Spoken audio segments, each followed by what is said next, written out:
Assalamualaikum warahmatullahi wabarakatuh. Perkenalkan, saya Novi Parianti, calon guru penggerak angkatan 6 dari SMA Negeri 1 Karangreja, Kabupaten Purbalingga. Kali ini saya akan membahas koneksi antar materi filosofis pemikiran pendidikan Ki Hajar Dewantara. Pendidikan zaman dahulu. Dahulu, hanya kalangan keraton dan calon pegawai yang mendukung pemerintah kolonial Belanda yang mengenyam pendidikan. Sementara rakyat jelata tidak memiliki hak untuk mengenyam pendidikan. Transformasi pendidikan Ki Hajar Dewantara pada tahun 1922 didirikan Taman Siswa di Yogyakarta. Sejak saat itu, rakyat jelata dapat mengenyam pendidikan. Makna murid sebelum saya belajar tentang filosofis pendidikan Ki Hajar Dewantara. Yang pertama, murid seperti kertas kosong. Jadi guru di sana dapat mengisi untuk transformasi terhadap anak-anak. Yang kedua, semua murid diperlakukan sama.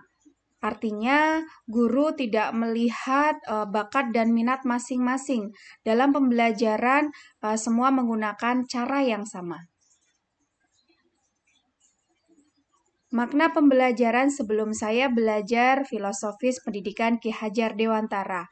Yang pertama adalah teacher oriented atau pembelajaran berpusat pada guru. Jadi, metode yang sering dipakai adalah metode ceramah. Kemudian yang kedua, belum menggunakan teknologi canggih. Artinya, dahulu pada saat pembelajaran masih menggunakan papan tulis hitam dan menggunakan kapur tulis. Pendidikan masa kini, semua warga masyarakat sekarang sudah memiliki hak yang sama untuk mengenyam pendidikan, dan pemerintah juga memberikan kebijakan untuk sekolah gratis sampai tingkatan ke SMA. Makna murid setelah saya belajar filosofis pendidikan Ki Hajar Dewantara, yang pertama, murid bukanlah kertas kosong. Jadi di sana murid itu sudah memiliki coretan-coretan, hanya sifatnya masih samar. Sehingga guru tugasnya adalah mempertajam coretan-coretan tadi sesuai dengan bakat minat. Atau yang kedua, di sini dilihat bahwa bakat minat murid itu berbeda-beda sesuai dengan kodratnya, baik kodrat alam maupun kodrat zaman. Kodrat alam dilihat dari lingkungan di mana murid berada, dan kodrat zaman disesuaikan dengan perkembangan zaman. Makna pembelajaran setelah saya belajar filosofis pendidikan Ki Hajar Dewantara, yang pertama adalah student oriented atau pendidikan berpusat kepada peserta didik, pada student. Artinya di sini bukan lagi pusatnya pada guru. Metode yang dipakai pun di sini antara lain adalah metode diskusi, kemudian metode make a match, bermain peran dan sebagainya. Jadi di sini sudah diterapkan untuk pusatnya pada peserta didik yang dipusatkan untuk belajar. Guru hanya untuk mengarahkan saja. Kemudian yang kedua, sudah menggunakan teknologi canggih. Kalau tadi pada zaman dahulu masih menggunakan papan tulis hitam dan kapur tulis, untuk pembelajaran sekarang ini sudah menggunakan bantuan LCD atau tangkapan layar, kemudian menggunakan PowerPoint dan sebagainya. Jadi sudah lebih canggih.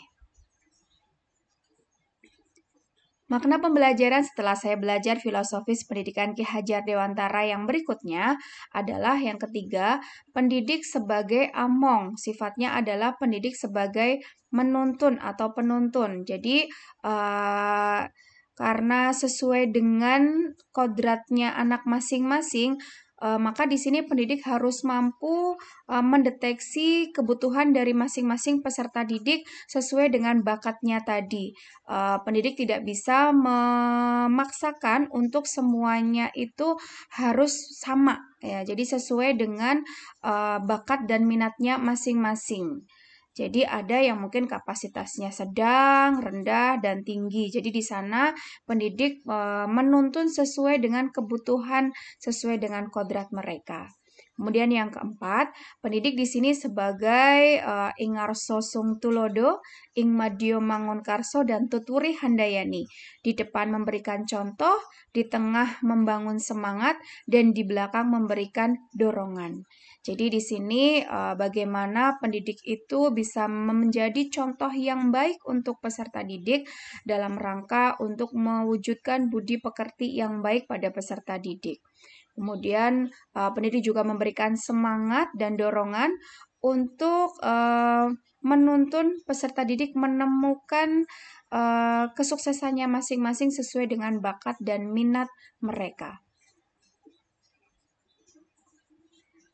Penerapan pembelajaran sesuai dengan filosofis pendidikan Ki Hajar Dewantara, di sini pendidikan berpihak pada anak atau kita sebagai pendidik itu menghamba pada sang anak. Artinya anak di sini sebagai yang diprioritaskan. Pendidikan berpusat pada anak. Student oriented yang tadi sudah dijelaskan bahwa di sini metode pembelajaran yang dipakai sudah bervariasi, antara lain misalkan tadi yang saya sampaikan adalah diskusi kelompok kayak gitu. Kemudian diskusi kelompok di sana siswa untuk berkolaborasi. Kelompok di situ diusahakan adalah heterogen dari anak-anak yang tingkat kemampuannya tinggi, sedang dan rendah. Di sana mereka berkolaborasi untuk bekerja sama untuk mendapatkan sebuah pemahaman baru.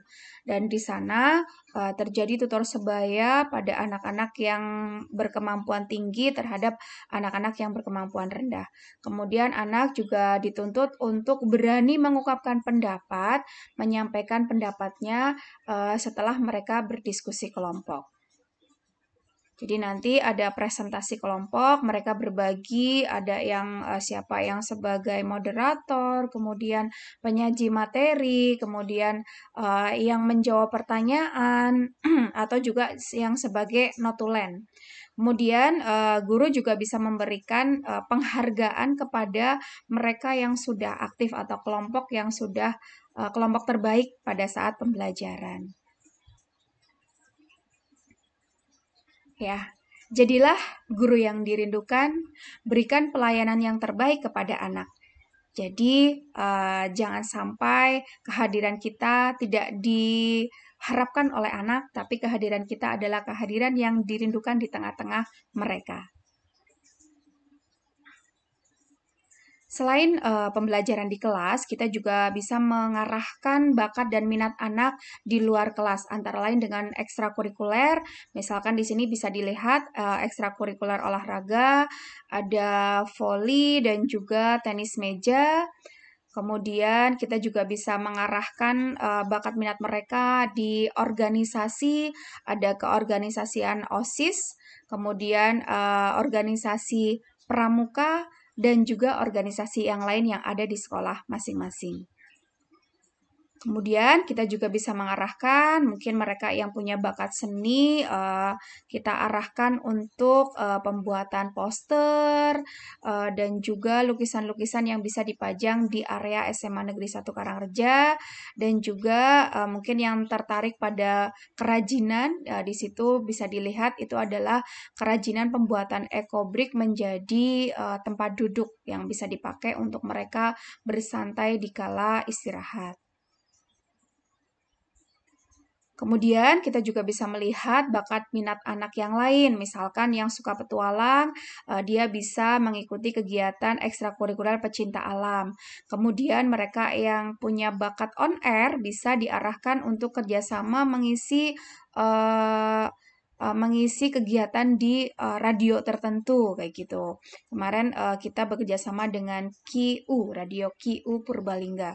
Kemudian atau mereka yang suka dengan tausiah gitu kan, ceramah bisa diarahkan juga. Ada kegiatan-kegiatan di SMA yang melatih mereka untuk berbicara, mungkin ceramah atau storytelling begitu.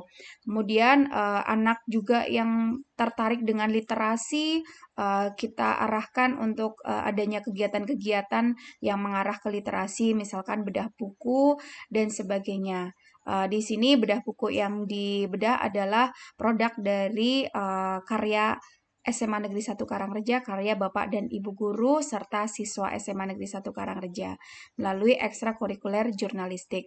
Atau di sini ada yang berbakat untuk akademis, misalkan di sini mengikuti Olimpiade Matematika.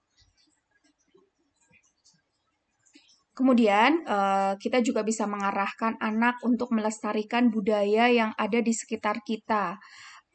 Di sini ada budaya Festival Gunung Slamet. Di sini merupakan cerita bahwa adanya kerjasama dari seluruh warga yang ada di sekitar Gunung Slamet untuk membawa tuk-tuk air mata suci dari tuk Sikopiah yang dibawa dengan untuk yang laki-laki dengan menggunakan bambu, kemudian yang perempuan dibawa dengan menggunakan kendi, kemudian dari tuk Sikopiah itu dibawa ke rest area untuk disajikan di dalam sebuah sumur yang nanti bisa dipakai untuk warga masyarakat.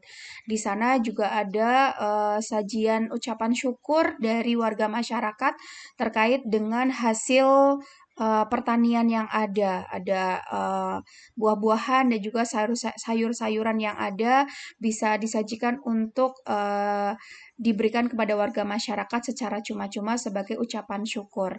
Di sini peserta didik SMA Negeri 1 Karangreja ikut berpartisipasi untuk kegiatan tersebut. Di sini pada kegiatan ini anak-anak dilatih untuk bagaimana mereka bekerja sama, mempunyai semangat juang yang tinggi untuk melestarikan kearifan lokal yang ada di sekitar kita. Demikian tadi materi yang bisa kami sampaikan terkait koneksi antar materi pada modul 1.1. Minum kopi selagi hangat, kala hujan turun lebat. Tetap belajar penuh semangat, wahai guru penggerak yang hebat. Salam dan bahagia. Terima kasih. Assalamualaikum warahmatullahi wabarakatuh.